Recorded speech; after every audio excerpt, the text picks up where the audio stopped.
Nunca pensé que mi historia con Claudia terminaría en bolsas de basura junto al portón de la casa que yo mismo ayudé a pagar. Si alguien me hubiera dicho, años atrás, que un día estaría de pie en la acera, con la lluvia empezando a caer sobre mi ropa dentro de bolsas negras, mientras ella me gritaba «Vete, no quiero verte», habría pensado que era una exageración de telenovela. Pero la vida tiene un talento especial para convertir lo inimaginable en rutina. Ese día empezó como cualquier otro. Desperté temprano, como siempre, para ir al trabajo. Claudia ya no se levantaba conmigo, desde hacía meses, decía que necesitaba dormir para no colapsar por el estrés. Yo preparé café, tostadas, dejé el desayuno listo, aunque sabía que probablemente no me agradecería. Ya habíamos dejado de agradecer por las cosas pequeñas, solo reclamábamos por las que faltaban. Cuando salí, ella seguía dormida, o fingiendo estarlo. La besé en la frente por costumbre. No se movió. En el coche, camino a la oficina, tuve esa sensación incómoda en el estómago que uno siente antes de una tormenta. No sabía que, al regresar, ya no tendría casa a la cual volver. El día en el trabajo fue más pesado de lo normal. Problemas con un cliente, correos urgentes, un informe que mi jefe quiso para ayer. A veces, pensaba que todo ese esfuerzo tenía sentido porque estaba construyendo algo con alguien. Que el cansancio valía la pena si, al final del día, había un hogar esperándome. Esa idea se fue rompiendo poco a poco, sin que yo lo quisiera ver. Los últimos meses con Claudia habían sido una suma de silencios. Al principio, las discusiones eran por cosas pequeñas, quién hacía qué en la casa, porque yo llegaba tarde, porque ella gastaba tanto. Luego, dejaron de ser discusiones y se convirtieron en monólogos. Ella hablaba, yo aguantaba. Ella explotaba, yo me callaba. No porque no tuviera nada que decir, sino porque me daba miedo que cada palabra encendiera otra bomba. Aún así, seguía creyendo que estábamos pasando por una mala racha. Las parejas tienen crisis, decía la gente. Es normal. Se arregla hablando. Nadie me dijo que hay gente que no quiere arreglar nada, que solo espera el momento exacto para empujarte por la puerta. Esa tarde, salí un poco más tarde de lo habitual. Envié un mensaje a Claudia, voy llegando, ¿necesitas algo del súper? No respondió. No era raro. Últimamente, contestaba cuando quería, y siempre con frases cortas. Aún así, paré en el mercado y compré algunas cosas, leche, pan, unas flores baratas que encontré en oferta. No era una fecha especial. Era solo un intento desesperado de recordar cómo se veía la normalidad. Cuando llegué a nuestra calle, lo primero que vi fueron las bolsas. 3, 4, 5, perdí la cuenta. Todas acumuladas justo al lado del portón de hierro de nuestra casa. Al principio, pensé que era basura común. Pero reconocí algo sobresaliendo de una de ellas, una camisa azul que yo usaba para ocasiones importantes. La misma que llevé el día que nos casamos por lo civil. Detuve el coche en seco. Bajé con el corazón acelerado.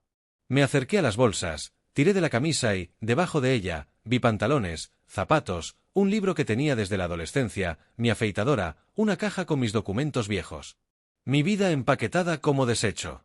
¿Qué es esto?, pregunté, más al aire que a alguien en particular.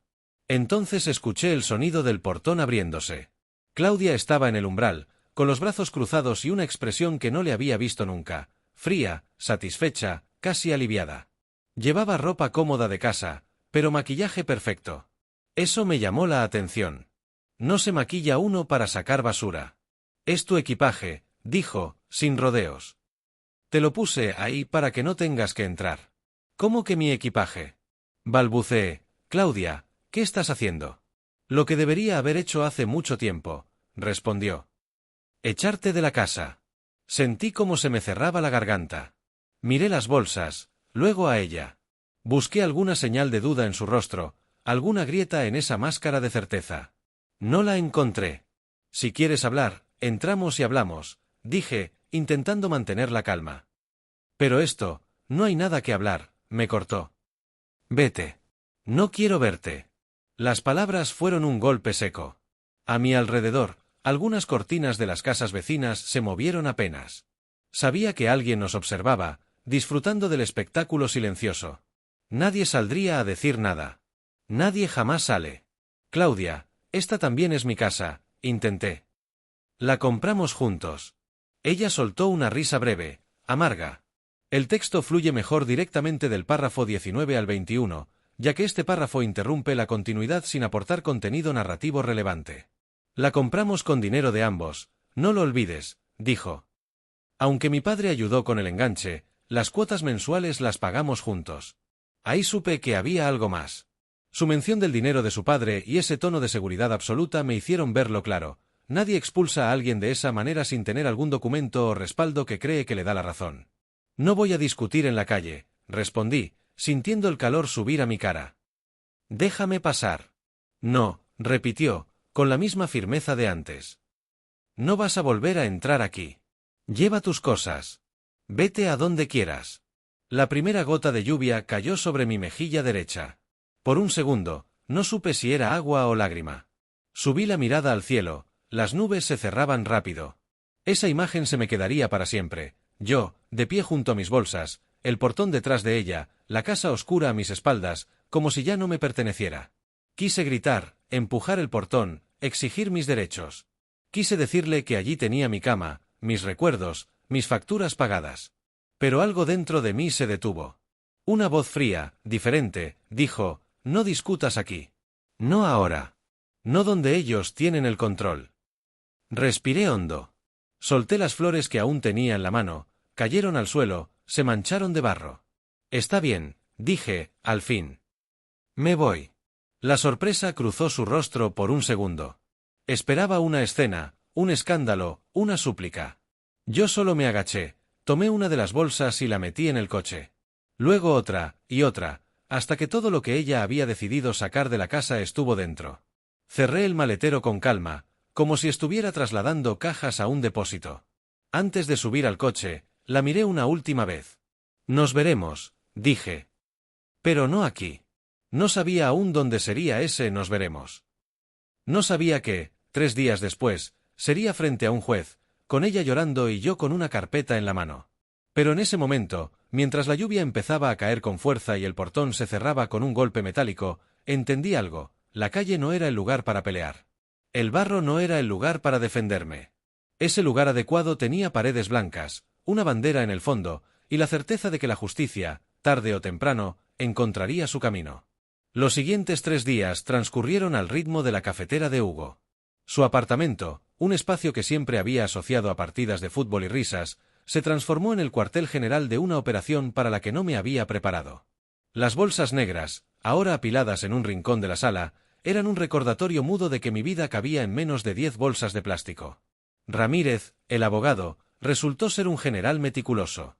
Esa misma tarde, después de recoger las cajas con mis documentos de la bodega de Hugo, me senté en la mesa de la cocina y, por primera vez, leí detenidamente los papeles que había firmado años atrás. Bajo la luz fría de la lámpara, las cláusulas dejaron de ser letra muerta para convertirse en líneas de batalla. Ahí estaba, claro como el agua, que aunque el enganche provenía de la familia de Claudia, las escrituras estaban a nombre de los dos y los comprobantes de pago de las cuotas mensuales llevaban mi firma y procedían de mi cuenta. Los siguientes días transcurrieron al ritmo de la cafetera de Hugo. Su apartamento se transformó en el cuartel general de una operación para la que no me había preparado, un torbellino de tareas silenciosas. Hugo me prestó ropa, ya que lo mío seguía en esas bolsas, como si desempacarla significara aceptar una derrota que ya no estaba dispuesto a admitir. Pasé horas revisando el historial de mi teléfono, buscando no solo los mensajes de Claudia, escasos y cortantes, sino también fotos de los recibos de pago, capturas de pantalla de transferencias, cualquier cosa que Ramírez pudiera usar para construir el muro de hechos que ella había intentado derribar con un portazo. Fue un ejercicio extraño y doloroso, cada documento era una prueba, pero también la fotografía de un naufragio. Encontré una foto de nosotros pintando la habitación que sería el cuarto de los niños, un proyecto que se fue desvaneciendo junto con nuestras conversaciones. La víspera de la audiencia, Ramírez me citó en su despacho para un último ensayo. No era solo sobre leyes, sino sobre teatro. El juez no solo escuchará argumentos, verá actitudes, me explicó, sus dedos entrelazados sobre el escritorio. Ella probablemente llorará. Es una jugada clásica. La mujer desvalida, abandonada emocionalmente, que se vio forzada a una medida extrema. Tú no puedes reaccionar. Ni con ira ni con lástima. Frío. Sereno. Como el hombre que llegó a su casa y encontró sus pertenencias en la calle. ¿Entiendes? Asentí. Lo entendía demasiado bien. Estaba aprendiendo a sepultar el dolor bajo una losa de pragmatismo. La persona que lloraría en silencio en el coche de camino a los juzgados no era la misma que se sentaría frente al juez. Esa sería otra versión de mí, una que Claudia no conocía. La mañana de la audiencia amaneció gris, como si el cielo se hubiera puesto de su lado. Me puse la única camisa formal que había logrado rescatar de las bolsas, una blanca y planchada que olía a humedad y derrota. Hugo me dio unas palmadas en el hombro. Suerte, hermano. Recuerda, tú no empezaste esta guerra. Ramírez y yo llegamos con 10 minutos de antelación. La sala de espera era fría, con bancos de madera y paredes color beige deslavado. El aire olía a desinfectante y ansiedad. Y entonces, ella llegó. No estaba sola. La acompañaba su padre, don Roberto, un hombre de mirada férrea a quien siempre le había sonreído en las cenas familiares. Él me miró con un desdén que cortaba más que cualquier palabra de Claudia. Ella, como había predicho Ramírez, llevaba el rostro pálido, los ojos ligeramente enrojecidos. Un vestido discreto, nada llamativo. La obra estaba en marcha. No intercambiamos palabras. Solo miradas. La mía, intentando mantener la frialdad que me habían recomendado.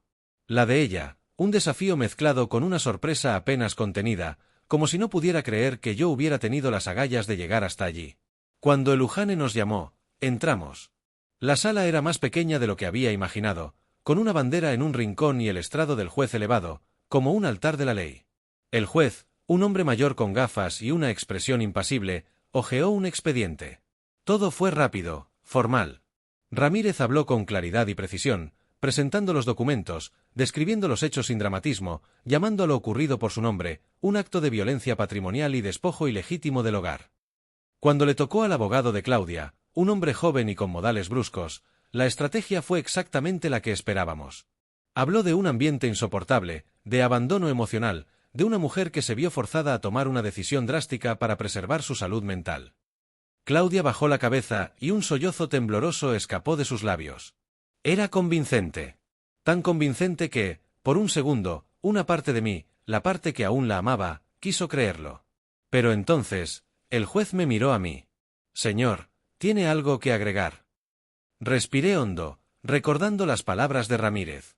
No miré a Claudia, miré al juez. Solo que nunca, en ningún momento, abandoné mi hogar, dije, con una voz que me sorprendió por su firmeza. Fui expulsado de él. Y mi único interés es que se restablezca el derecho que me asiste a regresar. El juez asintió, casi imperceptiblemente. Los abogados siguieron intercambiando argumentos legales, pero yo ya no los escuchaba con la misma intensidad. Había dicho lo que vine a decir. El veredicto llegó más rápido de lo que cualquier de nosotros esperaba. El juez, tras una breve deliberación, falló a mi favor. Se ordenaba la restitución inmediata de mi derecho a la vivienda. Claudia no podía impedirme la entrada. Se establecía una medida cautelar para que ninguno de los dos pudiera vender o enajenar la propiedad sin el consentimiento del otro. No hubo gritos, ni llantos dramáticos. El rostro de Claudia se congeló en una máscara de incredulidad. Su padre murmuró algo inaudible, pero su mirada perdió parte de su hierro. Ella me lanzó una mirada antes de salir de la sala, una mirada que ya no era de desprecio, sino de algo más profundo y peligroso, respeto. El respeto que se le tiene a un adversario que ha demostrado saber pelear. Al salir del juzgado, la luz del día me dio de lleno en la cara.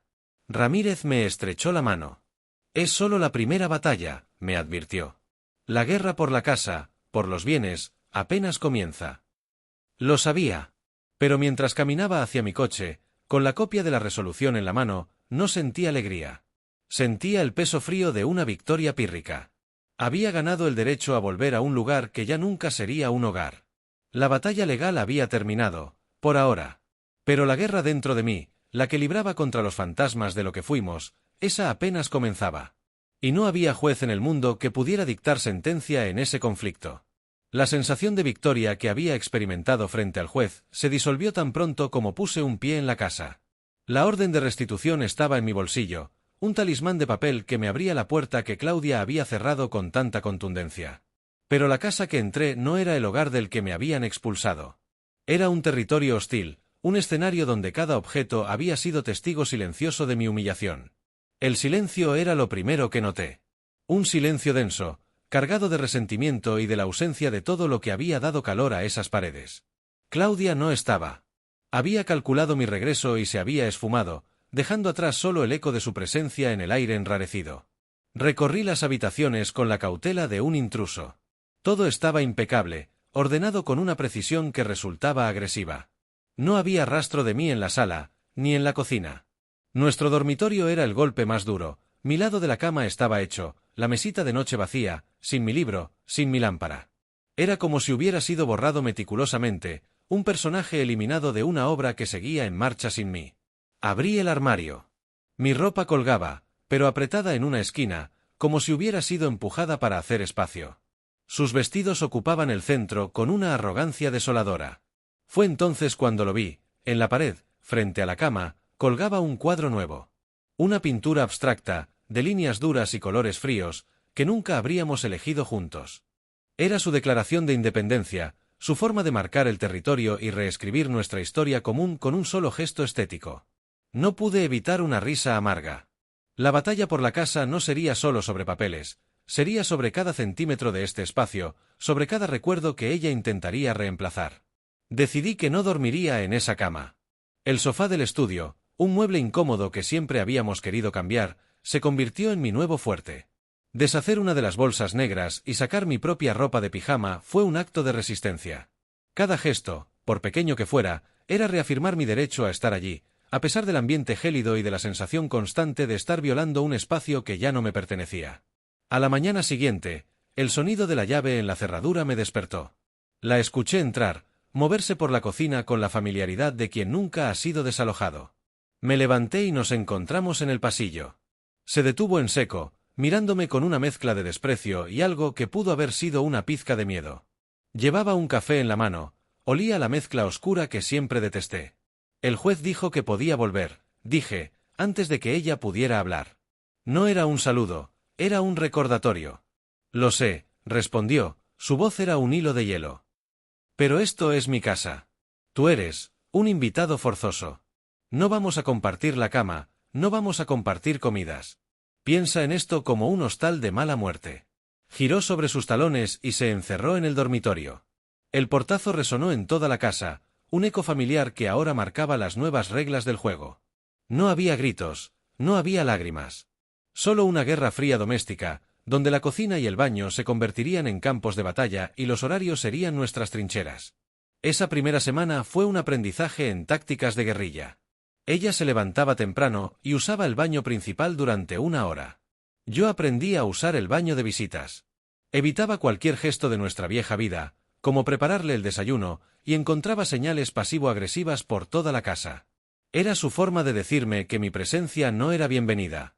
Yo, por mi parte, empecé a pegar en la nevera, con un imán, cada recibo de un gasto compartido, la luz, el gas, la comunidad. No era solo por la contabilidad, era una forma de gritar, sin alzar la voz, que yo también ponía mi parte. La tensión era un animal vivo que respiraba en cada rincón. Una noche, llegando del trabajo, la encontré en el salón con su padre. Don Roberto estaba sentado en mi sillón, aquel que yo había elegido con tanto cuidado para leer los domingos. No se levantó cuando entré. Su mirada fue un bofetón silencioso. Martín, dijo Claudia, con una dulzura falsa que me erizó la piel. Papá vino a buscar unas cosas que le dejé. Sabía que era una mentira. Era una inspección. Don Roberto estaba evaluando el terreno, midiendo mi resistencia. Asentí con la cabeza y me dirigí a la cocina, sintiendo sus ojos clavados en mi espalda. Al pasar, vi que en la mesa del comedor había un plano desplegado.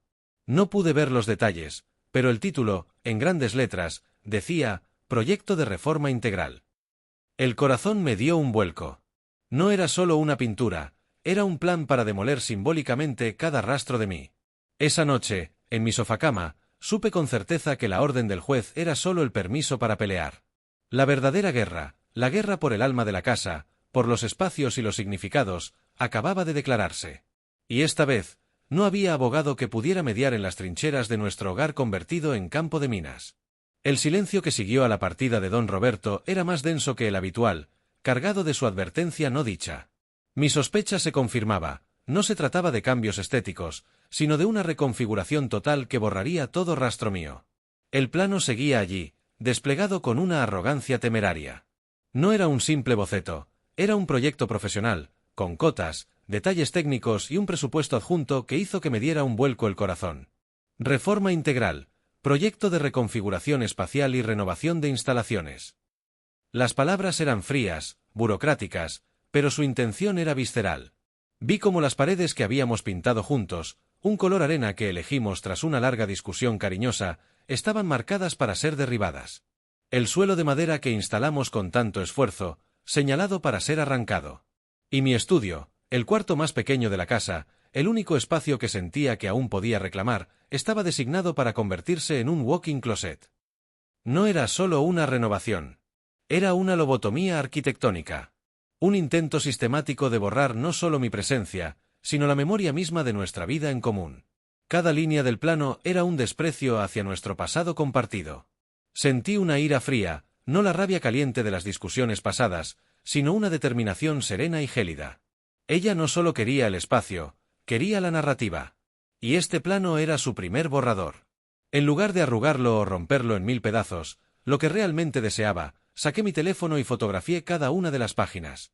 Luego, con el mismo cuidado con el que ella había planeado mi aniquilación doméstica, doblé el plano y lo dejé exactamente donde estaba. La batalla ya no era solo por la tenencia de las paredes, sino por el alma que contenían. Esa tarde, en lugar de encerrarme en el estudio, fui a la única ferretería que quedaba abierta. El olor a madera, pintura y metal me resultó extrañamente reconfortante. Compré un galón de pintura blanca, rodillos y una brocha pequeña. No era el color arena de nuestros recuerdos, ni un tono que pudiéramos haber elegido juntos. Era un blanco puro, neutro, anónimo. Un color que no significaba nada, y en su nulidad, lo significaba todo. Al día siguiente, un sábado en el que Claudia solía quedarse en la cama hasta tarde, me levanté al amanecer. Me puse ropa vieja, extendí unos plásticos en el suelo del salón y empecé a pintar. No pinté sobre la pintura nueva y fría que ella había elegido, elegí la pared principal, la que tenía la repisa con las fotos de nuestras vacaciones, de bodas de amigos, de momentos que ahora parecían robados de otra vida. Con cada pasada de rodillo, no estaba cubriendo una pared, estaba archivando una época. El ruato del rodillo al despegarse de la pared, el goteo espeso de la pintura, eran los únicos sonidos en la casa. Era un acto de vandalismo contra nuestro propio museo fallido. Claudia apareció en la puerta del salón, envuelta en su bata, con el rostro hinchado por el sueño. Se quedó paralizada, observando cómo el blanco devoraba el color que un día habíamos elegido con tantas esperanzas.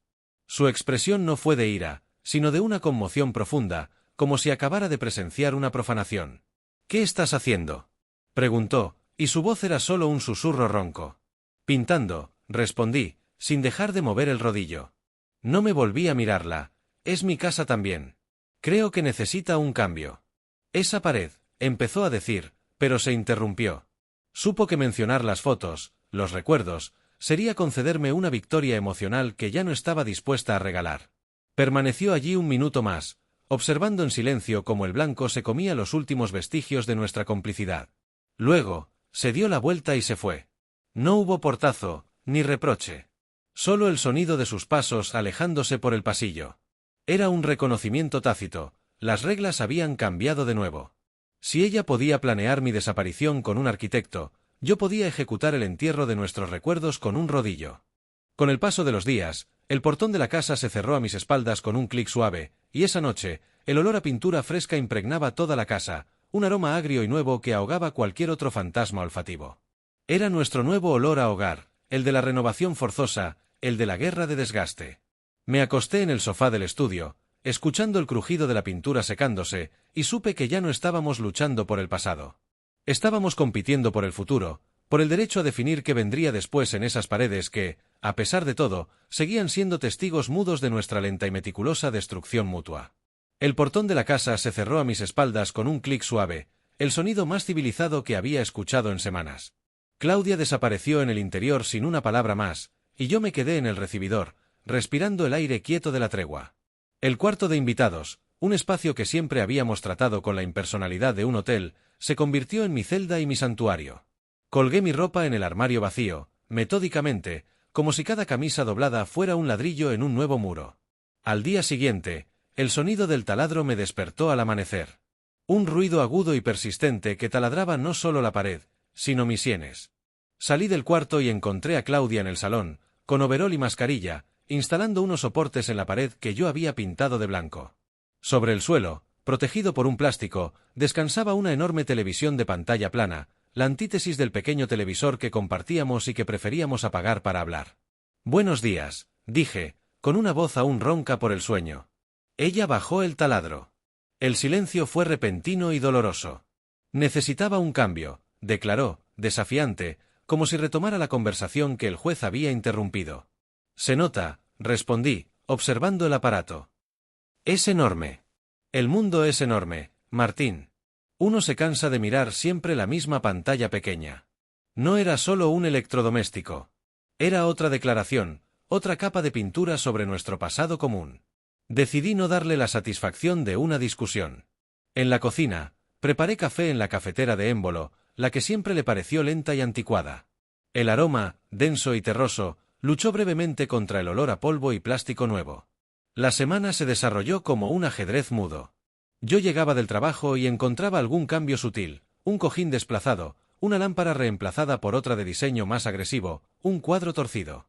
Mis recibos en la nevera empezaron a amontonarse, ignorados. Ella había dejado de contribuir, un boicot silencioso a la economía doméstica que era, supuse, su próxima línea de ataque. En respuesta, dejé de comprar su café de mezcla oscura. Compré el tostado medio que siempre me gustó. La guerra de los olores y los sabores se sumaba a la de los espacios. Una tarde, al sacar la basura, noté una caja junto a los contenedores, húmeda por la lluvia reciente. Al abrirla, reconocí mis libros de poesía, algunos con anotaciones en los márgenes que testimoniaban una vida anterior. No eran valiosos, pero eran míos. Recogerlos del suelo húmedo me produjo una punzada de humillación más profunda que cualquier grito. No era un arrebato de ira, era un acto premeditado de despojo. Los llevé a mi cuarto y los sequé uno a uno con un paño, sintiendo que limpiaba una herida. La tensión encontró su válvula de escape en el baño. El desagüe del lavabo del baño de visitas, mi refugio, se atascó. Un charco de agua sucia se formó alrededor de mis pies una mañana, y el olor a humedad se volvió insoportable. No le dije nada. Después del trabajo, pasé por la ferretería y compré un desatascador y una llave inglesa. Esa noche, con las mangas remangadas, me puse a desmontar el sifón. El agua estancada y los restos de jabón formaban una masa repugnante. Claudia pasó por la puerta en un par de ocasiones, fingiendo indiferencia, pero noté que su mirada se detenía en mis manos manchadas, en la herramienta que sostenía con una torpeza de principiante. Tras una hora de forcejeo con las tuercas oxidadas, conseguí desmontar el tubo. El tapón de pelo y suciedad era compacto. Lo extraje y el agua empezó a correr con un sonido liberador. No fue un acto heroico, pero al enroscar de nuevo las piezas, sintiendo el metal frío en mis dedos, experimenté una victoria minúscula y tangible. No había llamado a un fontanero. No le había pedido ayuda a ella. Había resuelto, con mis propias manos, un problema en lo que ahora era mi territorio. Era la respuesta más elocuente que podía dar a sus bolsas de basura y a sus cuadros nuevos. Al día siguiente, encontré un sobre blanco sobre la mesa de la cocina. No tenía nombre.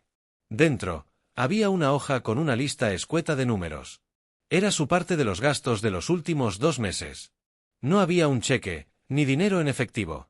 Solo la lista, un reconocimiento frío y burocrático de que mis imanes en la nevera, mi contabilidad silenciosa, habían surtido efecto. No era una reconciliación.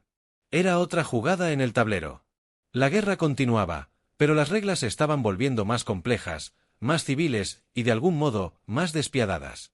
Ya no se trataba de quien gritaba más fuerte, sino de quien podía aguantar más tiempo en ese extraño y agotador duelo de existencias paralelas. Poco a poco, una tregua incómoda pero respirable se instaló entre nosotros. El aire de la casa perdió parte de su cualidad cortante. Comenzamos a cohabitar como 2 colegas distantes que comparten una oficina, estableciendo turnos tácitos para la cocina y el baño principal, evitando el roce. Su arrepentimiento por las bolsas de basura no había borrado el plano de reformas ni devuelto mis libros a la estantería, pero había introducido una variable nueva en nuestro conflicto, la civilidad. Fue esa civilidad, extraña y frágil, la que me llevó a aceptar su invitación para revisar juntos el inventario de bienes conyugales que el abogado Ramírez exigía. Una tarde de sábado, nos sentamos a la mesa del comedor, el mismo lugar donde semanas atrás yo había fotografiado su plan de aniquilación doméstica. Entre los dos se extendía una pila de folios y una calculadora. El sol de la tarde se colaba por la ventana, iluminando motas de polvo que danzaban en el aire quieto. Comenzamos por lo más fácil, los electrodomésticos. La nevera, la lavadora, el horno. Objetos sin alma, fáciles de tasar y dividir. Pero luego llegamos al apartado de mobiliario y objetos de valor sentimental. Ahí fue donde el terreno se volvió pantanoso.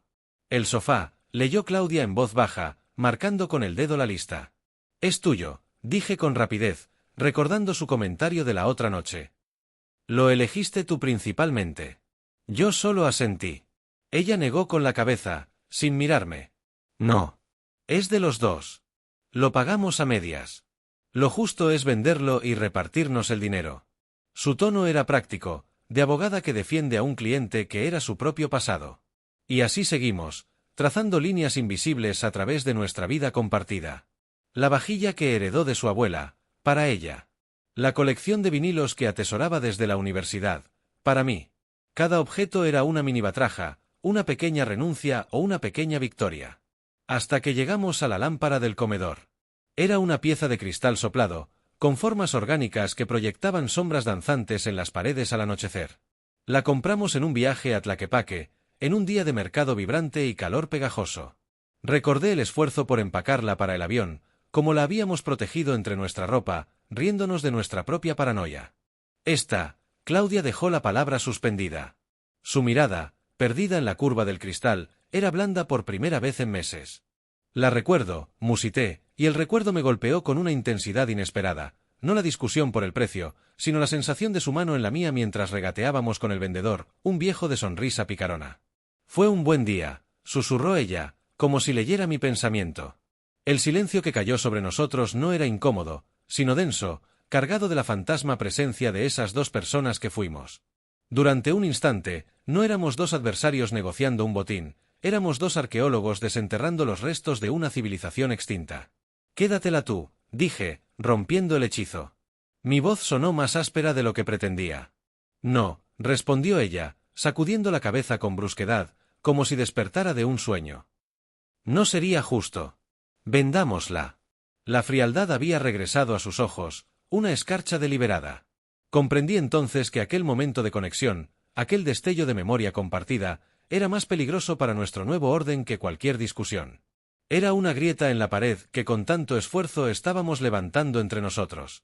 Permitir que la lámpara se quedara con uno de los dos habría sido permitir que un pedazo de aquel buen día contaminara nuestro presente.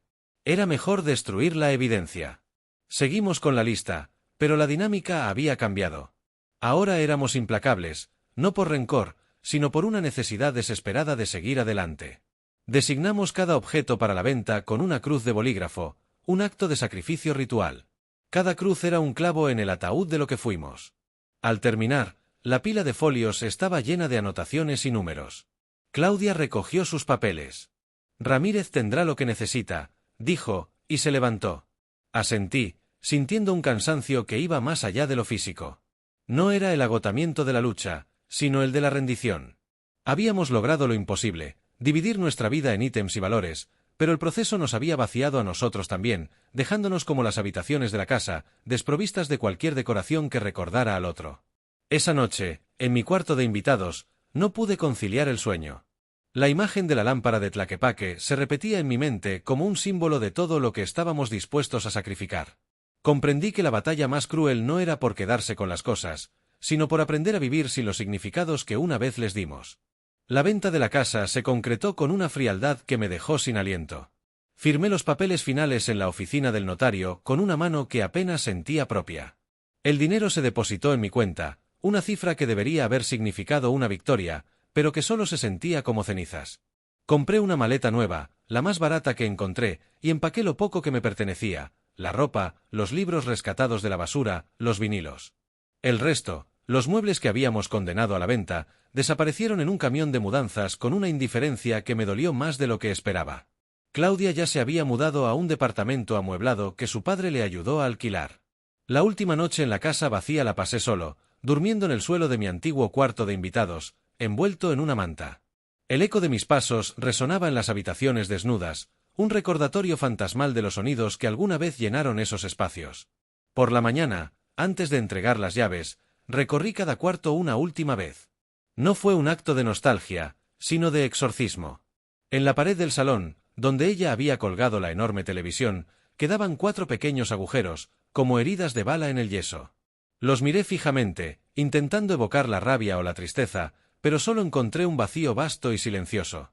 Me mudé a un apartamento temporal, un estudio pequeño y anónimo en un edificio que olía a comida de otros y a desinfectante. Las primeras noches, el silencio era tan absoluto que me despertaba, acostumbrado a los pequeños ruidos de otra presencia, incluso si era hostil. La ausencia de Claudia tenía un peso físico, una densidad que llenaba el aire. Me sorprendía a mí mismo preparando 2 tazas de café por inercia, o escuchando, esperando el taladro de una renovación que ya no existía. Fue en ese silencio donde comencé a reconstruir mentalmente todas las promesas rotas, palabra por palabra. No la extrañaba a ella, no exactamente. Extrañaba al hombre que había creído en esas promesas, a ese idiota lleno de fe que creía que el amor bastaba para superar cualquier obstáculo. Ramírez me llamó para confirmar que el divorcio estaba prácticamente finalizado, solo faltaba la firma del juez. Colgué el teléfono y me quedé mirando la pared blanca de mi nuevo living. No sentí alivio, ni triunfo, ni siquiera tristeza. Era como si me hubieran dado de alta de una enfermedad larga y debilitante. Tu cuerpo está sano, pero has olvidado cómo se siente no estar enfermo. Decidí que necesitaba un ritual, algo que marcara el final de una forma más tangible que un depósito bancario o una firma. Saqué la colección de vinilos, los únicos objetos que habían sobrevivido a la purga sin una mancha de rencor. Puse un disco, uno de jazz suave y melancólico que compré en la universidad, cuando el mundo era una posibilidad infinita y Claudia era solo un nombre que no significaba nada para mí. La aguja cayó sobre el surco con un chasquido familiar y la música llenó la habitación vacía. No era para evocar recuerdos, sino para reclamar uno que fuera solo mío, incontaminado por ella. Mientras la trompeta lloraba su nota larga y solitaria, abrí mi laptop. No supe qué me impulsó a hacerlo, tal vez una curiosidad mórbida o la necesidad de confirmar que ella también seguía existiendo en el mundo. Busqué su nombre en las redes sociales. Su perfil era privado, pero la foto de portada era nueva, una imagen de la ventana de lo que supuse era su nuevo departamento, con una planta verde en primer plano. No había rastro de mí, por supuesto. Era como si nuestra vida juntos hubiera sido borrada con un cuidadoso y meticuloso deletéreo digital. No sentí rabia, solo una extraña punzada de reconocimiento. Ella también estaba construyendo su nuevo muro, ladrillo a ladrillo, foto a foto. Cerré la laptop. El disco seguía girando, pero la música ya no me llegaba. Me levanté y me puse el abrigo. Salí a la calle sin un destino claro. Caminé por aceras que no conocía, bajo la luz anónima de farolas que no tenían historia conmigo. Pasé frente a un café, y a través del cristal, vi a una pareja joven riendo, sus manos entrelazadas sobre la mesa. Antes, esa imagen me habría producido amargura o envidia. Ahora, solo observé la escena con una distancia de antropólogo. Eran de una especie que yo ya no comprendía. Al doblar en la esquina, un viento frío me golpeó el rostro. Me detuve, respirando hondo. El aire olía a lluvia y a gasolina, un olor crudo y real. Y entonces, por primera vez, no pensé en lo que había perdido, sino en el silencio que había ganado. Un silencio que era mío, solo mío, para llenar con lo que yo quisiera. No era un final feliz, ni siquiera un final. Era un espacio en blanco. Y en ese vacío, terrible y liberador, supe que lo siguiente que escribiera en él, sería únicamente cosa mía. La guerra había terminado. La paz, con su rostro desconocido y sus propias exigencias, acababa de comenzar. Con el dinero de la venta finalmente depositado, me mudé a un pequeño departamento que olía a pintura fresca y a madera nueva. Los primeros días fueron un experimento en soledad. Me descubría hablando en voz alta para llenar el vacío, comentándole a las paredes el sabor del café o la estupidez de un titular en el periódico. Compré una planta, una especie resistente que prometía sobrevivir al abandono. La llamé Rodolfo, por ningún motivo en particular. Era un acto de puro capricho, algo que no tenía que negociar con nadie. El trabajo se había convertido en un refugio extraño. La oficina, antes una extensión de mi estrés, era ahora un territorio neutral donde podía interactuar con otras personas sin el riesgo de que una palabra mal interpretada detonara una guerra fría. Mis colegas, conscientes de mi divorcio, me trataban con una mezcla de compasión y cautela que, para mi sorpresa, agradecía. No quería que me preguntaran cómo estaba, solo que me permitieran perderme en la monotonía de los informes y las planillas. Una tarde, revisando correos electrónicos antiguos para archivar un proyecto, encontré uno que me dejó paralizado. El asunto era lista de bodas. Lo había enviado Claudia a una versión de mí mismo de hacía casi 6 años. El cuerpo del mensaje era una cascada de emojis y enlaces a vajillas y cubiertos de acero inoxidable. La leí con la distancia de un historiador, analizando un papiro de una civilización caída. No sentí nostalgia, sino una perplejidad profunda. ¿Quién era ese hombre que se emocionaba por el patrón de unos platos? Era un extraño que vestía mi ropa. Esa noche, en lugar de cenar frente al televisor, me senté a la mesa que había comprado, una de segunda mano con una pequeña quemadura de cigarro en un extremo. Extendí una hoja en blanco y un bolígrafo. No era una lista, ni un plan. Solo quería ver si todavía podía poner en palabras algo que no fuera un reclamo o una defensa legal. Escribí, cosas que me gustan. La lista fue patéticamente breve al principio: el olor de la lluvia en el cemento, el sonido del jazz en vinilo, el sabor del café muy cargado. Luego, con esfuerzo, fui añadiendo: caminar sin rumbo, el silencio de las mañanas de domingo, la posibilidad de dejar los platos sucios en el fregadero hasta el día siguiente. Fue un ejercicio de autodescubrimiento tan básico que rayaba en lo ridículo, pero para mí fue revolucionario. Durante años, mis gustos habían sido una variable en una ecuación más grande, constantemente negociados o suprimidos. Recuperarlos, nombrarlos, sentía como reclamar pequeños territorios de un mapa que había estado bajo ocupación extranjera. Un sábado, decidí que necesitaba una cortina para la ventana del living. Fui a una tienda de telas, un lugar abarrotado y polvoriento que olía a algodón y a tiempo detenido. Una mujer mayor, con gafas en la punta de la nariz, me preguntó qué estilo buscaba. Me quedé mudo. ¿Qué estilo me gustaba a mí? No lo sabía. Claudia siempre había decidido esas cosas. Finalmente, señalé una tela de color azul oscuro, lisa y sin adornos. Muy sobrio, comentó la mujer con una sonrisa comprensiva. Asentí. Sobrio era un buen comienzo. Colgar la cortina yo mismo fue un pequeño triunfo. Me di mal el ancho y tuve que volver a la tienda, pero no me sentí derrotado. Era mi error, en mi departamento, y lo enmendaba a mi ritmo. Cuando finalmente quedó colocada, la habitación se tiñó de una luz azulada y tranquila.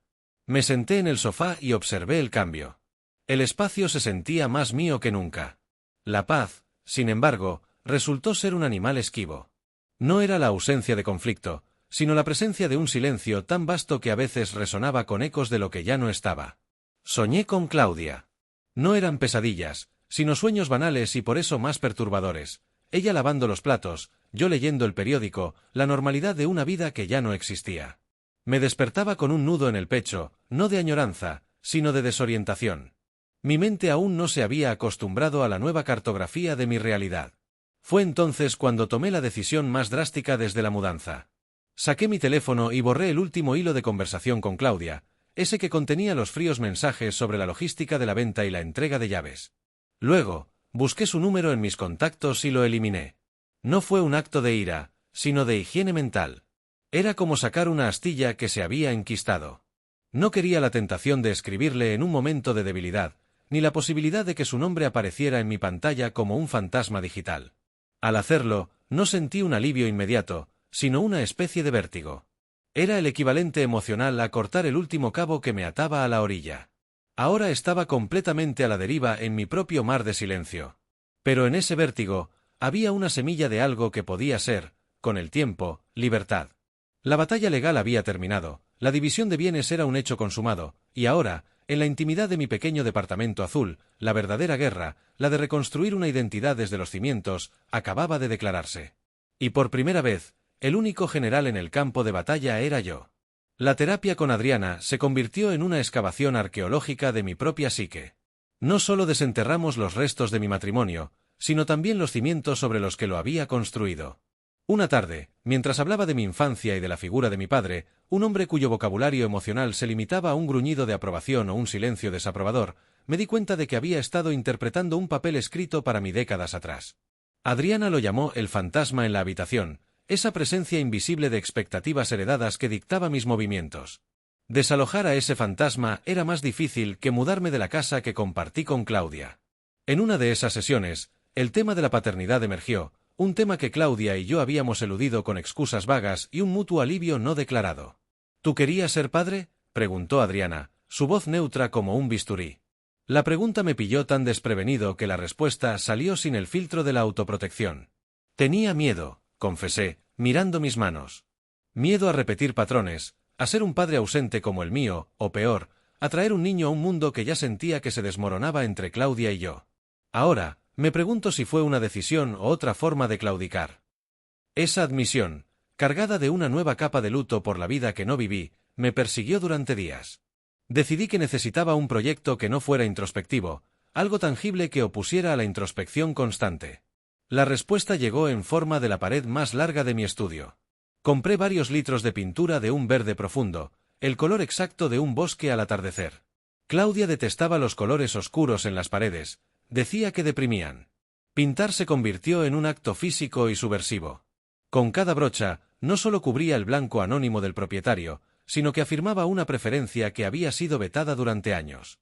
El olor a pintura me impregnaba la ropa y el cabello, un aroma a construcción propia que prefería al perfume del desinfectante del edificio. Una noche, mientras limpiaba los rodillos, sonó el timbre. No esperaba a nadie. Al abrir la puerta, me encontré con Lucas, un amigo de la universidad con el que había perdido contacto en los últimos años del matrimonio. Supe por miradas furtivas en redes sociales que se había divorciado un año antes que yo. Oí por ahí que te habías instalado en esta trinchera, dijo con una sonrisa cansada, sosteniendo una botella de whisky. Su presencia no fue una invasión, sino el aterrizaje de un compañero de naufragio en mi isla de silencio. Bebimos sentados en el suelo, frente a la pared verde recién pintada que él elogió sin reservas. No hablamos de Claudia ni de su exmujer. Hablamos de la extraña geometría de empezar de 0 a los 40, de la torpeza de volver a citas, de la libertad absurda de poder comer cereal para cenar sin que nadie te juzgue. Fue la primera conversación genuinamente liviana que tenía en años, sin la sombra de un conflicto latente. Cuando se fue, prometiendo no dejar pasar tanto tiempo, el silencio del apartamento ya no resonaba con ecos de ausencia, sino que zumbaba con la posibilidad de nuevas presencias. Al día siguiente, en la oficina, me asignaron un proyecto nuevo. No era el cliente difícil o el informe urgente de antaño, sino la mentoría de una becaria recién graduada. Se llamaba Valeria, y su entusiasmo por detalles que yo daba por sentados era, aunque agotador, contagioso. Me hacía preguntas que me obligaban a reexaminar procesos automatizados, a justificar decisiones con lógica en lugar de con inercia. Un día, después de explicarle un procedimiento complejo, me dijo: «Tiene una paciencia increíble, gracias». La palabra paciencia no me encogió por dentro. No la asocié con la resignación de aguantar. Por primera vez, significaba simplemente enseñar. Esa noche, revisando los correos del trabajo, mi buzón sugirió un contacto, el de Claudia. Mi dedo se congeló sobre el trackpad. La había borrado de mi teléfono, pero su dirección de correo, una combinación de su nombre y su apellido que una vez me pareció la dirección más importante del mundo, aún estaba en los servidores de la empresa, un vestigio de proyectos pasados. Antes, ese descubrimiento me habría sumido en una espiral de ansiedad o rabia. En su lugar, respiré hondo, seleccioné la dirección y la añadí a la lista de correos bloqueados. No fue un acto dramático, sino administrativo. Como archivar una carpeta de un cliente con el que ya no se trabaja. Me levanté y me serví un café, mirando mi reflejo distorsionado en la superficie oscura de la ventana. La imagen que devolvía al cristal ya no era la de un hombre roto o un superviviente en estado de shock. Era la de un hombre cansado, sí, pero estable. Los cimientos, aquellos que creí pulverizados, no lo estaban. Simplemente, los estaba reconstruyendo en un terreno diferente, más firme porque ahora eran solo míos. La guerra por mi identidad no había terminado, pero por primera vez tenía la certeza de que no la estaba librando solo. Yo era el general, pero también el ingeniero, el albañil y, lo más importante, el habitante de la fortaleza que estaba levantando. El breve encuentro con Claudia en el juzgado se quedó grabado en mi mente como una interferencia de una frecuencia que creía apagada. No fue la conversación en sí lo que me perturbó, sino el eco que dejó en los días siguientes. Esperaba sentir una liberación definitiva, la sensación de un círculo cerrado. En cambio, sentí una quietud extraña, como si hubiera desactivado la última bomba de relojería y ahora tuviera que aprender a vivir sin la adrenalina de la espera constante. Mi siguiente sesión con Adriana se centró en ese encuentro. Le conté la frialdad del apretón de manos final, la tristeza no fingida en sus ojos, y mi propia incapacidad para sentir algo más allá de un reconocimiento distante, como el de un arqueólogo que encuentra un artefacto de una guerra ya estudiada. No es necesario que sientas algo profundo, me dijo Adriana. A veces, el cierre es un acto administrativo del alma. Lo importante es que fuiste desde tu nueva posición, no desde el hombre que ella esperaba encontrar. Esa frase, mi nueva posición, resonó. No era una fachada, era la estructura que había estado construyendo, ladrillo a ladrillo, con mis cortinas azules, mi pared verde y mis listas patéticamente liberadoras. El proyecto de mentoría con Valeria tomó un ritmo inesperado. Su curiosidad era un espejo que me devolvía una imagen olvidada de mí mismo, la de un profesional competente, incluso inspirador. Un martes, mientras revisábamos una presentación, se le escapó un «esto es aburridísimo, no podemos hacerlo más visual». La franqueza me tomó por sorpresa. En mi antiguo matrimonio, una observación así habría sido el preludio de una discusión sobre el respeto. Aquí, en la neutralidad de la oficina, solo era una pregunta honesta. Me reí. Tienes razón. Es aburridísimo. Cambiémoslo. Trabajamos hasta tarde, transformando diapositivas llenas de texto en gráficos claros. Cuando terminamos, Valeria me miró y dijo, «Se nota que esto antes solo era un trámite para usted. Ahora parece que le importa». Y tenía razón. Le importaba a mí, no a un nosotros abstracto y demandante. Esa misma noche, Lucas me invitó a un bar. No el de siempre, sino uno nuevo que acababa de abrir cerca del río. La decisión de aceptar fue instantánea, sin el análisis paralizante de si debía quedarme en casa o si estaba siendo un mal anfitrión de mi propio duelo. El lugar era ruidoso y estaba lleno de gente que no conocía. La música era alta, las conversaciones, ajenas. Por primera vez en años, el ruido no me pareció una invasión, sino un manto de anonimato protector. Lucas y yo hablamos de todo y de nada. De la estupidez de las aplicaciones de citas, de la extraña paz que llega cuando aceptas que tu vida no se parece en nada a la que planificaste. En un momento, una mujer del grupo de al lado nos sonrió. Lucas le devolvió la sonrisa y me guiñó un ojo. Antes, me habría encogido, habría sentido el peso de una expectativa. Esa noche, solo me limité a sonreír también, sin presión, disfrutando del simple hecho de ser visible en un mundo que no giraba alrededor de mi herida. Al día siguiente, domingo, el silencio del apartamento tenía una cualidad diferente. No era el silencio vacío que seguía a la pelea con Claudia, ni el silencio expectante de los primeros meses de soledad. Era un silencio lleno. Lo llené con el sonido de los discos de jazz que a Claudia le molestaban, con el tintineo de la taza de café contra el plato, con el crujido del periódico que leía desplegado en la mesa, sin que nadie se quejara del desorden. Me puse a limpiar el rodillo de pintura verde que había quedado olvidado en un rincón, y de pronto, me vi empapelando la pequeña pared del pasillo con un mapa mundi antiguo que encontré en un mercado de pulgas. No tenía un propósito. No era decoración para agradar a una visita potencial. Era solo porque me gustaba. El acto en sí era la razón. Fue entonces cuando me di cuenta del cambio más profundo. La guerra por mi identidad, esa batalla épica que creía estar librando, había amainado. No porque hubiera ganado, sino porque el campo de batalla se había transformado en un taller. Ya no me veía como un general, sino como un artesano.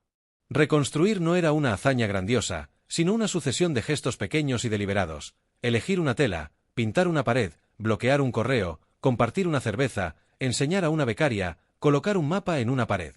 Cada uno de esos actos era un clavo que fijaba mi nuevo yo a la realidad. La paz, comprendí, no era un destino al que se llegaba, sino una textura que se le daba a los días. Y la textura de aquel domingo, con el olor a café y a papel viejo, era sólida, era mía. La última ventana con Claudia estaba cerrada, y yo, por fin, no miraba a través del cristal hacia un pasado nublado. Estaba mirando hacia dentro, hacia el territorio recién cartografiado de mi propia vida, y descubría, con una calma que no creía posible, que me gustaba lo que veía. La rutina con Irene se fue tejiendo con hilos de una calidad distinta, más resistentes y a la vez más flexibles. No era la pasión desbordada de mis 20, ni la tensión caminando sobre cáscaras de huevo de mis últimos años con Claudia. Era una comodidad consciente, una elección diaria de estar. Los fines de semana ya no eran un territorio a negociar, sino un lienzo en blanco que llenábamos con paseos por el río, con sesiones de fotos en las que ella me enseñaba a ver la luz de otra manera, o con simples silencios compartidos en su sofá, cada uno leyendo un libro diferente. Un sábado, mientras ayudaba a Irene a ordenar su trastero, tropecé con una caja de cartón olvidada en un rincón. Al abrirla, me encontré con una colección de juguetes antiguos, un coche de bomberos de hojalata, un osito de peluche al que le faltaba un ojo, un juego de construcción con piezas de madera. Eran de mi hermano, explicó ella, limpiando el polvo de la caja con un gesto suave. Los guardo por si algún día, bueno, por si acaso. La frase, dejada en suspenso, flotó en el aire polvoriento del trastero. No era una presión, ni una pregunta velada. Era solo una posibilidad, enunciada en voz baja, que no venía acompañada de una exigencia. Asentí, comprendiendo que en esa caja no solo había recuerdos, sino también un futuro potencial que no me aplastaba con su peso. La idea de la paternidad, que con Claudia siempre se había sentido como una losa o una forma de claudicar, ahora se presentaba como un camino posible, no obligatorio, que se podría recorrer sin miedo a repetir los patrones de mi padre. En el trabajo, la mentoría con Valeria llegó a su fin natural cuando la contrataron de planta en otro departamento. El día de su despedida, me regaló una planta suculenta en una maceta pintada a mano. Para que no se le olvide regar las cosas nuevas, dijo con una sonrisa que ya no era la de una becaria, sino la de una colega. La coloqué en el borde de mi escritorio, junto al monitor, un pequeño testigo verde de que yo también podía nutrir algo sin asfixiarlo o descuidarlo. Fue por esa época que recibí un correo electrónico inesperado. No era de Claudia, cuyo contacto seguía bloqueado en un acto de higiene mental que ya no requería esfuerzo, sino de un antiguo compañero de la facultad que ahora trabajaba en una pequeña editorial. Oí que te has vuelto un gurú de la presentación visual, decía el mensaje. ¿Te interesaría echarle un vistazo a un proyecto? Es un libro de divulgación económica que está tan seco como una galleta salada. La propuesta me pilló por sorpresa. Mi trabajo siempre había sido un medio para un fin, la manera de pagar una hipoteca y construir una vida que, al final, se resquebrajó. La idea de aplicar mi experiencia en algo creativo, en un libro, me resultó extrañamente emocionante. Acepté, y las siguientes semanas se llenaron de noches trabajando en el diseño de infografías y diagramas para el manuscrito. Era un desafío distinto, que me obligaba a pensar en narrativa y claridad, no solo en presupuestos y plazos. Irene se sentaba a mi lado en la mesa del comedor, corrigiendo exámenes de sus alumnos, y el sonido de sus lápices y de mi teclado creaba una sinfonía doméstica que me resultaba profundamente satisfactoria. No éramos dos islas, sino dos continentes que habían decidido coexistir en el mismo planeta, respetando sus geografías internas. Un día, revisando los archivos finales del libro, encontré un error en un dato clave del autor. Era una cifra que, de publicarse así, habría desacreditado todo un capítulo. Me puse en contacto con él, señalando el error con la delicadeza de quien no quiere herir susceptibilidades, pero con la firmeza de quien sabe que tiene razón. El autor, un economista de renombre, inicialmente se mostró defensivo. Pero tras comprobar la fuente que le proporcioné, me llamó por teléfono. Tiene razón, admitió, con un suspiro de resignación profesional. Le debo una. No solo ha mejorado el diseño, ha salvado mi credibilidad. Colgué el teléfono con una sensación de orgullo que no había experimentado en años, tal vez nunca. No era el alivio de haber esquivado una bronca, ni la satisfacción amarga de ganar una discusión. Era la certeza limpia de haber hecho un buen trabajo, de haber utilizado mi criterio y mi conocimiento para marcar una diferencia tangible. Me miré en el reflejo de la pantalla del ordenador y ya no vi al hombre que aguantaba, ni al superviviente, ni siquiera al artesano. Vi a un profesional respetado, a un hombre que había aprendido a confiar en su propio juicio. Esa noche, mientras cenaba con Irene, se lo conté. Ella me escuchó, con los ojos brillantes, y luego alzó su copa de vino. Por el corrector de errores, dijo, sonriendo. Y por el hombre que ya no tiene miedo a corregirlos. Brindamos, y en ese momento supe que la paz no era solo una textura, sino también un sabor. El sabor del vino, de la comida que habíamos cocinado juntos, de las palabras compartidas sin armas escondidas bajo la mesa. La guerra había terminado, no con un tratado, sino con un desarme progresivo y voluntario. Y el territorio de mi vida, una vez arrasado, ahora florecía con una vegetación resistente y propia, que ya no temía a las estaciones. El proyecto del libro se convirtió en una corriente subterránea que irrigaba mis días con un propósito renovado. Mi antiguo compañero, Roberto, no se había equivocado al llamarme. El manuscrito era árido hasta la médula, pero en su núcleo latía una idea poderosa sobre la economía de las pequeñas comunidades.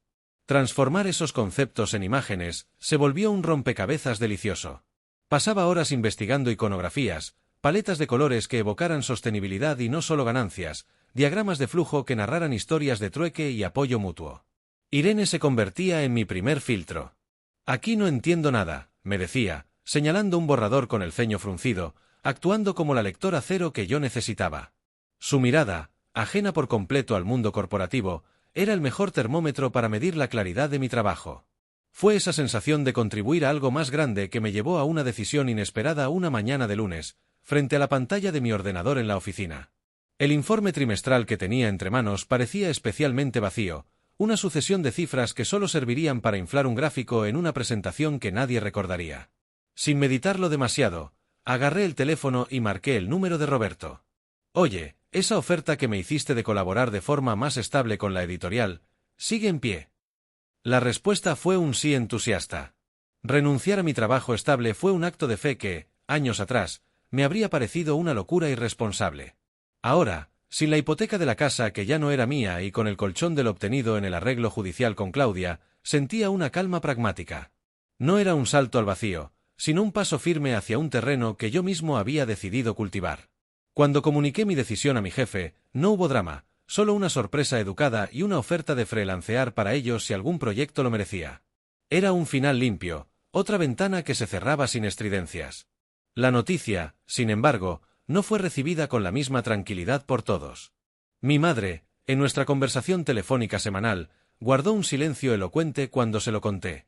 «Hijo, ¿estás seguro?», dijo al final, con esa voz cargada de una preocupación que atravesaba kilómetros de fibra óptica. «Tenías una carrera tan sólida». No era un reproche, era el miedo ancestral de quien creció con la escasez como sombra. Intenté explicarle que la solidez era ahora interna, que mi carrera no se derrumbaba, sino que se ramificaba. Colgó sin estar del todo convencida, y supe que esa sería una de esas grietas generacionales que no se sellan con palabras, sino con hechos sostenidos en el tiempo. Irene, en cambio, celebró la noticia abrazándome con una fuerza que me dejó sin aliento. «Por fin», susurró en mi oído. Esas dos palabras contenían un entendimiento completo. Ella, que había construido su vida alrededor de la fotografía, una profesión siempre al borde de lo inestable, comprendía que la verdadera seguridad no reside en el nombre de una empresa en un recibo de nómina, sino la certeza de despertar queriendo hacer lo que se hace. Con el tiempo liberado, la dinámica de nuestra relación evolucionó. Dejamos de ser dos trayectorias que se encontraban al final del día para convertirnos en dos talleres que a veces se conectaban. Yo trabajaba en la mesa del comedor con mis gráficos, ella revelaba fotos en el cuarto oscuro que había improvisado en el trastero. Nos gritábamos preguntas o ideas desde distintas habitaciones, y a veces el silencio se interrumpía porque uno de los dos llegaba a mostrarle al otro un pequeño logro. Esa fue la palabra que definió esos meses: logro. Pequeños, personales, compartidos. No los monumentos que una vez intenté erigir para un nosotros que se resquebrajaba, sino hitos discretos que marcaban un camino propio, y a la vez, paralelo al del otro.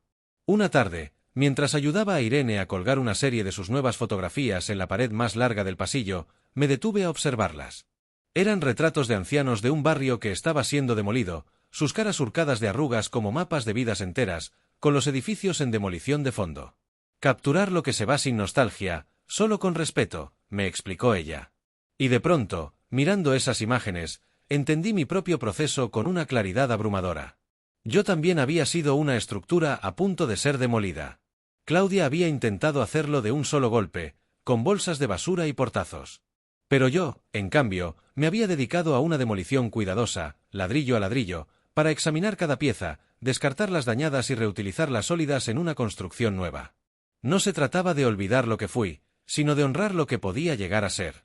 Esa noche, acostados en la penumbra, Irene apoyó la cabeza en mi hombro y su mano encontró la mía. No dijimos nada. No hacía falta. El aire a nuestro alrededor estaba cargado de un presente tan completo que el futuro dejaba de ser una amenaza. Pensé en la caja de juguetes de su hermano en el trastero, en aquel por si acaso que había flotado en el aire. Ya no era una idea que me generara ansiedad.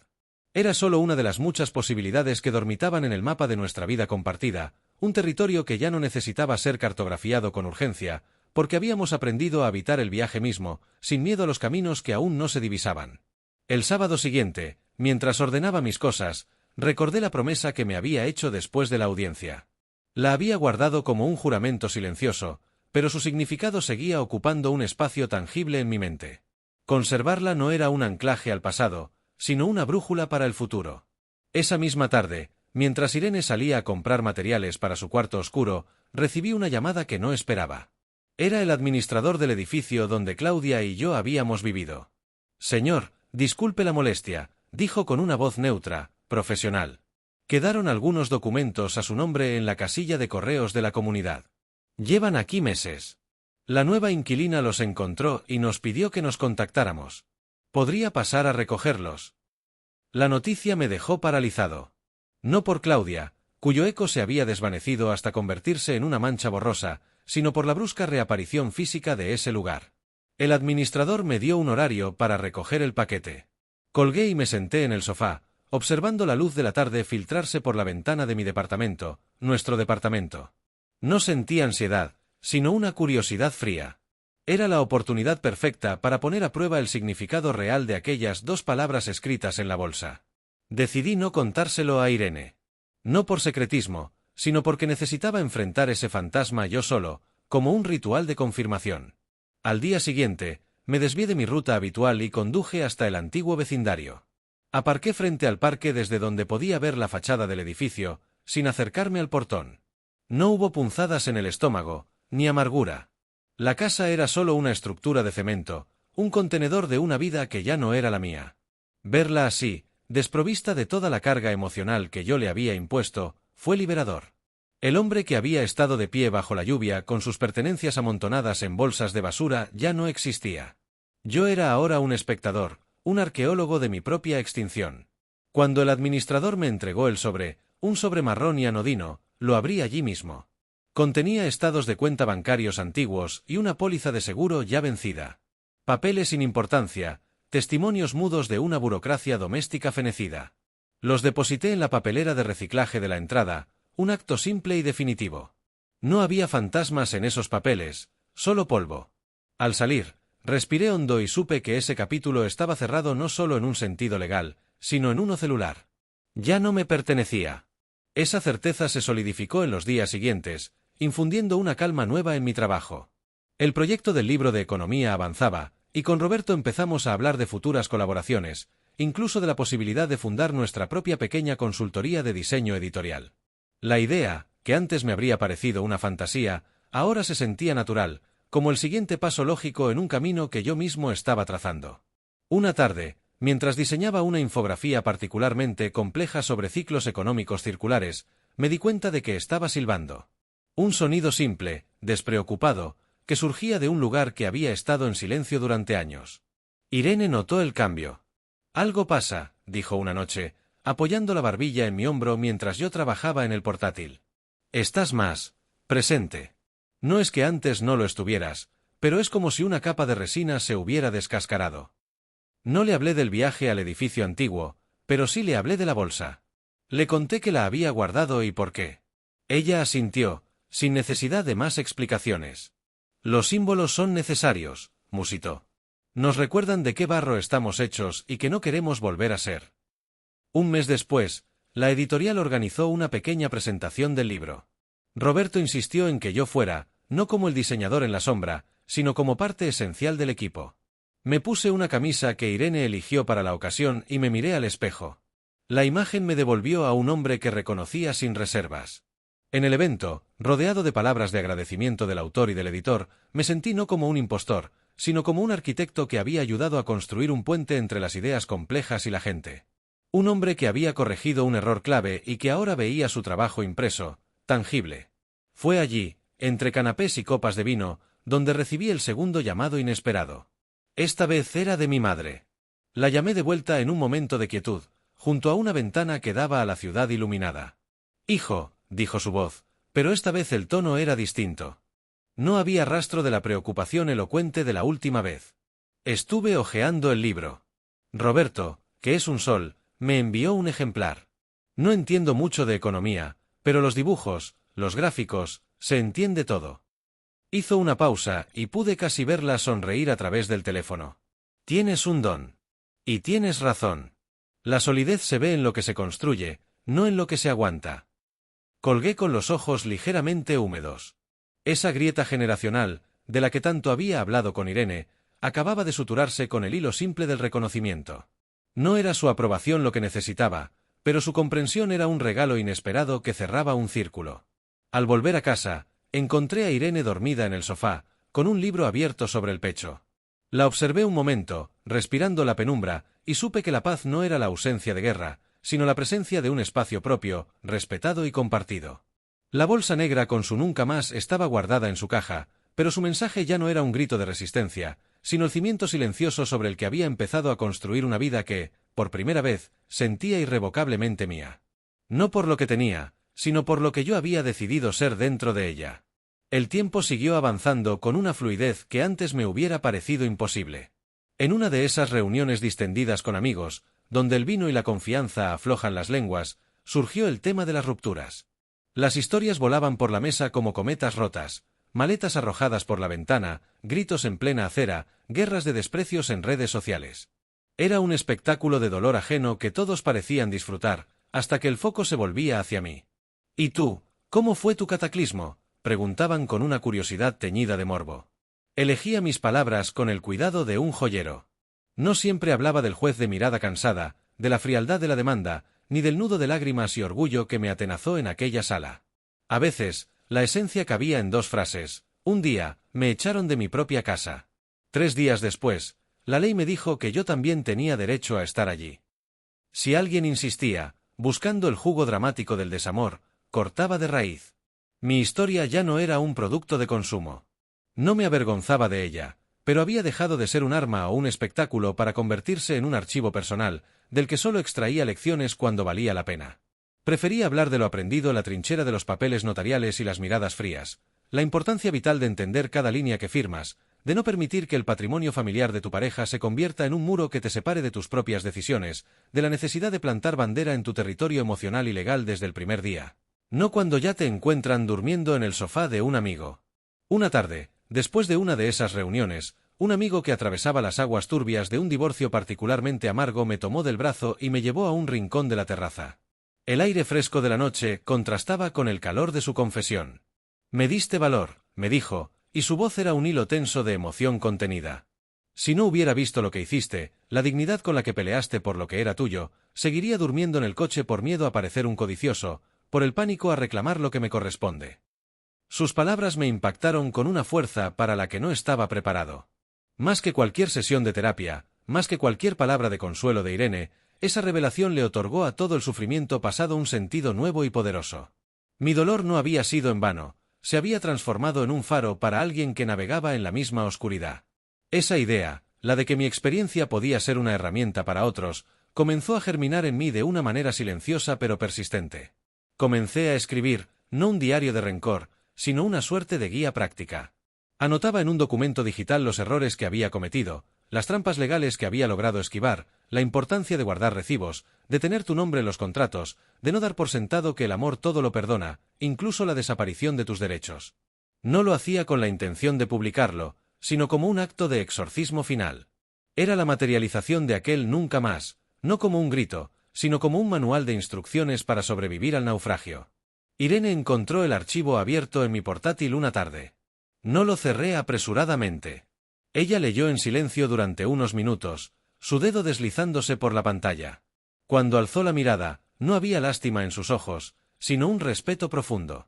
«Esto es importante», dijo con simpleza. «Es convertir la cicatriz en un mapa». Ese mapa, sin embargo, pronto se topó con un territorio inesperado.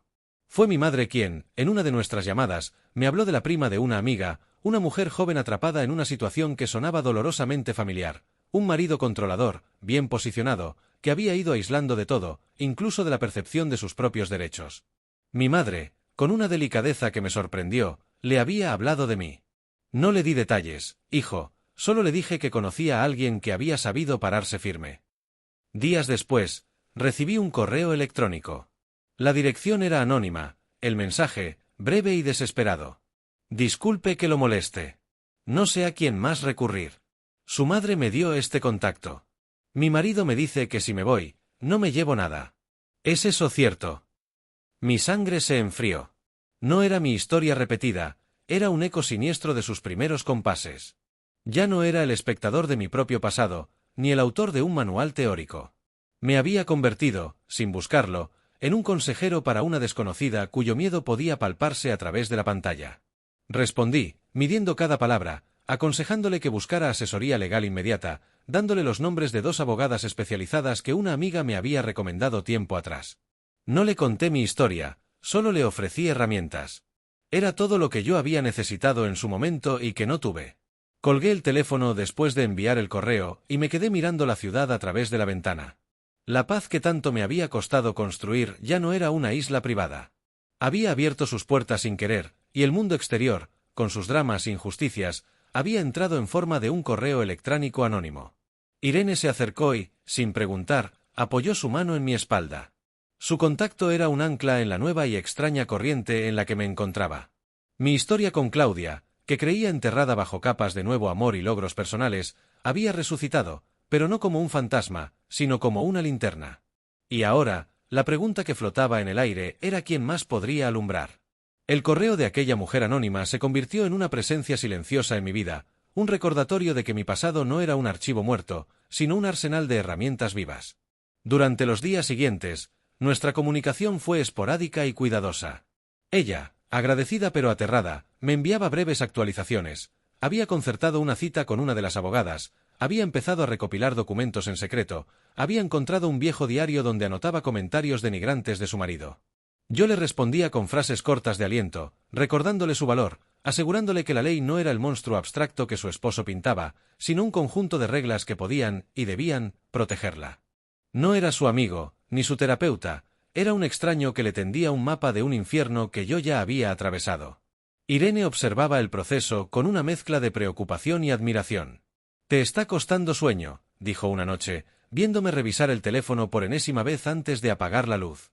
«Es que la entiendo», susurré en la oscuridad. «Entiendo ese miedo paralizante, la voz que te dice que es mejor aguantar que arriesgarte a perderlo todo y quedarte con nada». «Lo sé», dijo ella, tomando mi mano. «Pero recuerda que no eres su salvavidas. Eres el que le señala dónde están los salvavidas. Hay una diferencia». Esa diferencia se volvió mi mantra. No podía permitirme cargar con el peso de su batalla. Mi misión, si es que tenía alguna, era asegurarme de que supiera pelear la suya. El manual que había empezado a escribir adquirió una nueva dimensión. Dejó de ser un ejercicio de catarsis personal para convertirse en un documento meticuloso y práctico. Empecé a investigar, a contrastar leyes, a entrevistar a mi propia abogada, ya no como cliente, sino como un colega curioso, para incluir pasos concretos, listas de documentos, frases clave para decir en una comisaría o frente a un juez. Irene lo llamaba mi otro libro, y en cierto modo lo era. Un libro escrito no con la tinta de la teoría económica, sino con las cicatrices de la experiencia humana. Fue a través de este trabajo metódico que el nombre de Claudia regresó a mi vida, aunque de la manera más indirecta y burocrática posible. Recibí un correo oficial del Colegio de Abogados. Mi antigua demanda, anonimizada, había sido seleccionada como jurisprudencia relevante en un curso sobre derecho de familia y medidas cautelares. Mi historia, reducida a frases legales y fundamentos de derecho, se había convertido en material de estudio. No sentí rabia ni satisfacción.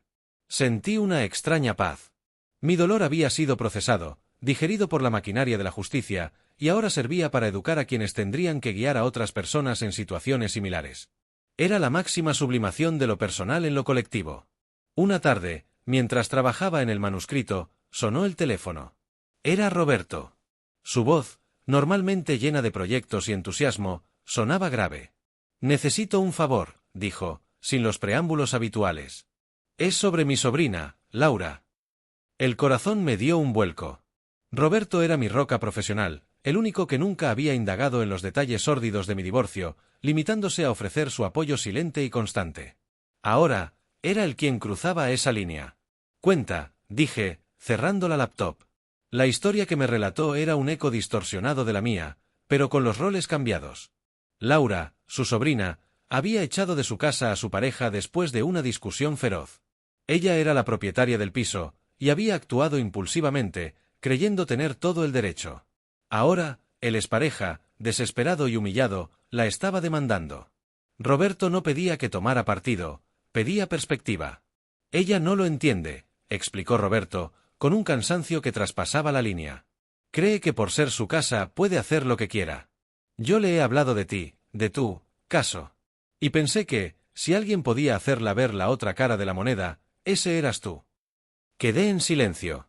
La ironía era tan densa que casi podía palparse.